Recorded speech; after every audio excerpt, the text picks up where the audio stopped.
नमस्कार मंडळी, कशा आहात सगळेजण. तर आज होती अक्षय तृतीया आणि त्याचबरोबर माझ्या लाडक्या लेकीचा वाढदिवस.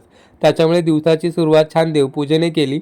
इकडे चारवीच्या औक्षणाची तयारी केली होती प्रियंकाने, तर दुसरीकडे मी स्वामींच्या मंदिरात जाण्याची तयारी करत होतो. हा जो प्रसाद आहे तो मी काल स्वामींसाठी स्वतःच्या हाताने बनवला होता.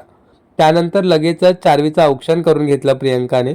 आणि आपली चारवी पण बघा किती गुणी बाळासारखी पाटावर बसली होती आज. एरवी ती एका जागेवर बसत सुद्धा नाही. त्यानंतर मग तिच्या मावशीने औक्षण केलं आणि मग आम्ही पोचलो स्वामींच्या मंदिरात स्वामींच्या दर्शनासाठी. आज रविवार होता, त्याच्यामुळे बऱ्यापैकी गर्दी होती सकाळी मंदिरात, पण छान दर्शन झालं.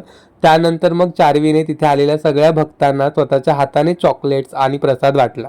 त्याच्यामुळे तिथे स्वामींबरोबरच तिथे आलेल्या भक्तांकडूनही तिला छान शुभेच्छा आणि छान आशीर्वाद मिळाले. मग आम्ही गेलो आमचा लंच एन्जॉय करण्यासाठी वाशीमध्ये असलेल्या मधुबन स्वीट्समध्ये.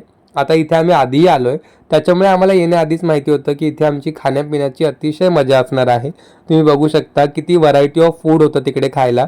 त्यामुळे मग आम्ही सगळ्यांनीच मस्त आमच्या आवडीचे छान छान पदार्थ एन्जॉय केले आणि ते सगळं करून झाल्यानंतर घरी आलो. दुपारी एक छान झोप काढली, कारण आम्ही सगळे सकाळी खूप लवकर उठलो होतो. त्यानंतर प्रियंकाला एक गरमागरम चहा ठेवायला सांगितला.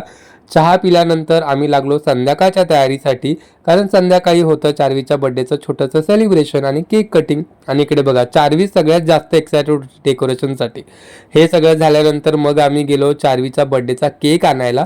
आणि हाच आहे तो केक ज्याची चारवी मागचे 1.5 ते 2 महिने वाट बघत होती. सतत कोकोमेलनचा केक हवा हेच तिचं चाललं होतं. आता आपण कितीही फॅन्सी कपडे घातले ना तरी आपला वाढदिवस औक्षण केल्याशिवाय होतच नाही, नाही का.